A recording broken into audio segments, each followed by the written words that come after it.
Okay, so we're going to get back into Zion's affair.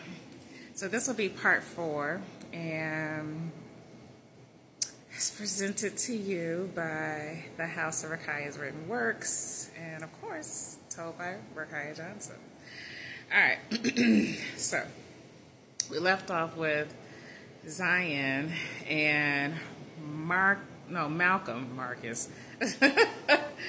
We left off with Zion and Malcolm at the hotel, and him suggesting that she gets a room overnight because she was intoxicated. And so they get an intruder. I mean, who is this guy? So in her mind, and in possibly even Malcolm's mind, he's possibly a PI.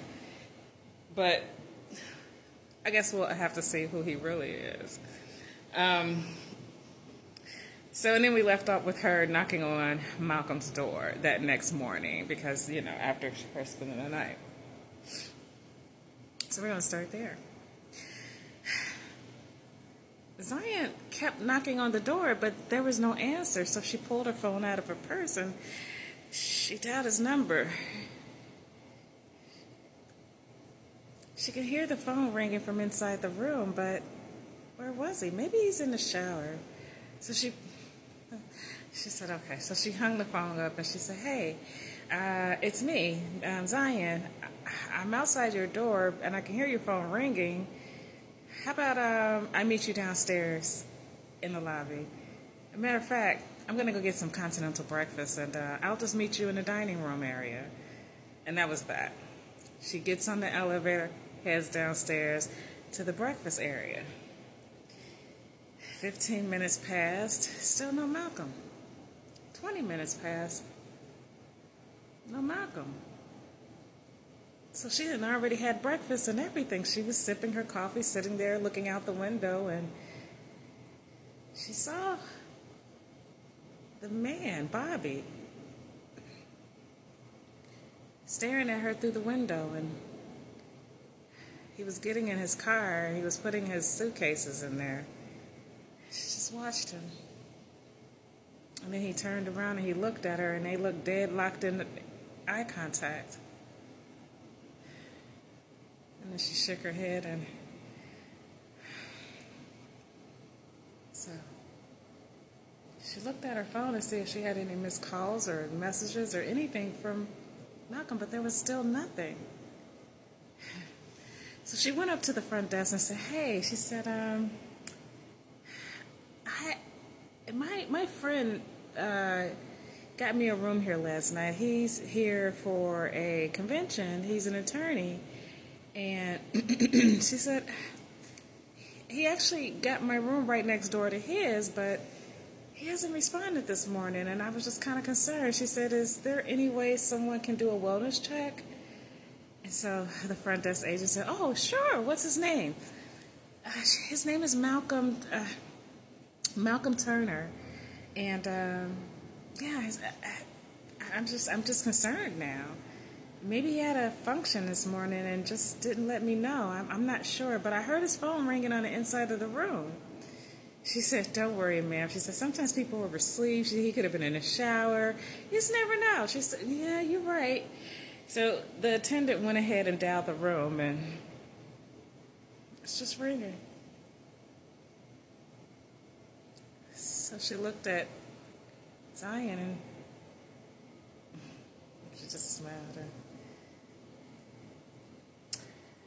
Okay, well, you're right. It looks like he's not picking up.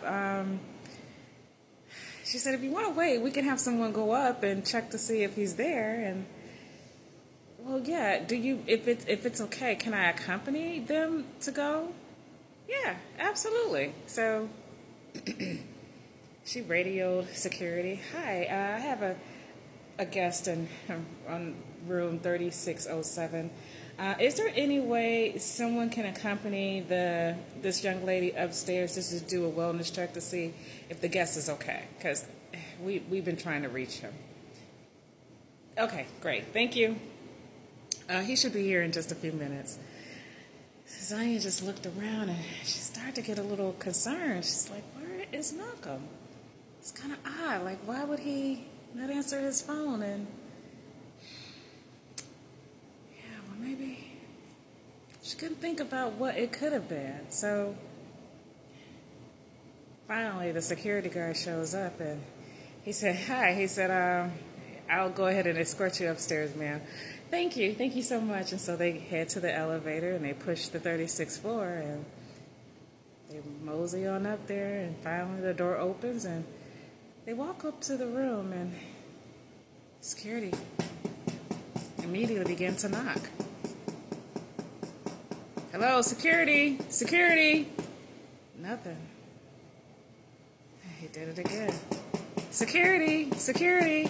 Hello, Mr. Malcolm Turner, security." Nothing. So they looked at each other. He said, "I'm just going to go in the room." And he said, "Because there's no D&D on the door, so I do have access. I mean, I do have, as long as there's not a D&D on the door, I can go in and check the room." And she said, "Please do." She said, "I'll just wait out here. I don't, just in case he's not prepared for me to come in with you." He said, "Yeah, sure. You can stay right here." He said, "If I need anything, or I'll let you know." So security opens the door, and he looks around, and he hears the shower going, and he walks towards the shower, and there it was. There's Malcolm.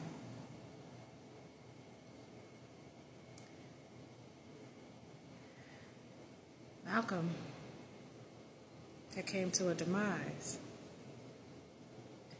And it was just strange because of how his body was positioned, and security couldn't believe what he was watching and what he's seeing. He couldn't get it out of his head, and he immediately ran out and got right onto his walkie-talkie. Front desk, come in, front desk." So Zion was looking at him and said, "What's going on?" He said, "Ma'am, front desk, come in, front desk." So finally someone came in. I need someone to call 911. Immediately, 911. We have a code 8. So Zion just hurriedly rushed into the room. And he said, ma'am, I need you to step out of the room." She just rushed right by him, and she ran right into the bathroom, and she got a chance to see Malcolm too. And she dropped down to her knees, and what? So security came and grabbed her. He said, "Ma'am, I need you to come out of here." So he picks her up and put her onto her feet and guides her out of the room, and she was a wreck. "Oh my God, Malcolm, what happened? Who could do this to Malcolm?" And she said, I think I know who did this. She said, "There was a man. He just checked out. He was in the hotel lobby last night, and he walked up to me, and we had thought he was following me, and who could have done this?" She said, "His name was Bobby. That's his name. Look him up, please. And check the cameras. He was there last night." And so the security said, "Ma'am, I'm going to need you to have a seat." He said, "Matter of fact, I'll take you right downstairs." He said, "Because the police is on the way, and they may need to question you. Just to see what, I don't know, man. We just need to go downstairs." So Zion was a wreck. What happened to Malcolm was unexplainable. Whoever did his demise was very, very callous in the heart. It's as if they had no heart.